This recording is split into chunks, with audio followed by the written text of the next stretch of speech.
اجتماع ہمارا قریب آ رہا ہے، اس سلسلے کے بڑے احسانات ہیں ہمارے اوپر، اس سلسلے کی بڑی مہربانی ہم سب کے ساتھ، اس سلسلے کی برکت سے بہت سارے معاملات میرے آپ سب کے آسان ہو رہے ہیں، آج خانقاہی نظام عام ہو رہا ہے، سب ساتھیوں کے تعاون کی وجہ سے، آپ کے اخلاص کی وجہ سے آگے بھی اب پورے ڈویژن کی ذمہ داریاں ہمارے اوپر آ گئی ہیں۔ اس سے بڑھ کے اجازت یافتہ ساتھیوں سے یہ کہنا چاہوں گا، میرے حضرت نے تو یہ بھی کہا ہوا ہے کہ اپنے شاگردوں سے اپنا حصہ لیا کرو، لیکن میں نے آپ سے کبھی طلب نہ کیا، آپ بخوبی جانتے ہو، ٹھیک ہے، یہ بھی شامل ہے اس کے اصولوں کے اندر، وہ تو آپ کو خود بچانا چاہیے۔ اب 7 سال سے بندہ فقیر اکیلے یہ خدمات انجام دے رہا تھا، جہاں ڈویژن کی سطح کے پروگرام ہوں، دیگر ہوں، آپ کے اوپر کبھی یہ بوجھ نہ ڈالا، اس لیے 2 ترتیبیں ہمارے ہاں بنی ہیں، اس خانقاہ کے ذریعے بہت سارے کام ایسے ہو رہے ہیں جو آپ لوگوں کو نہیں پتا، چند ایک ساتھیوں کے علاوہ، اس میں مالی اعتبار سے فقط بندہ فقیر اکیلے ہی تھا، اب آپ میں سے ہر وہ ساتھی جو اجازت یافتہ ہے، یاد رکھیے گا، اس کو چاہے حکم سمجھو، چاہے نصیحت سمجھو،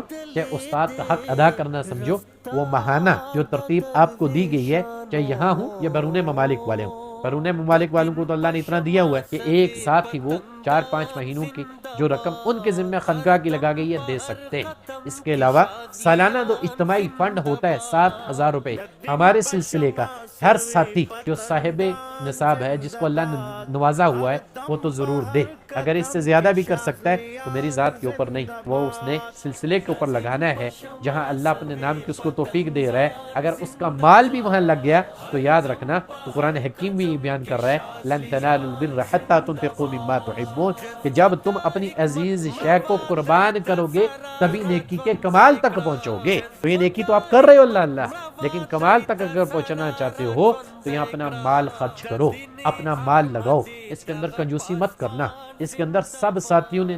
حسب توفیق حصہ ڈالنا ہے۔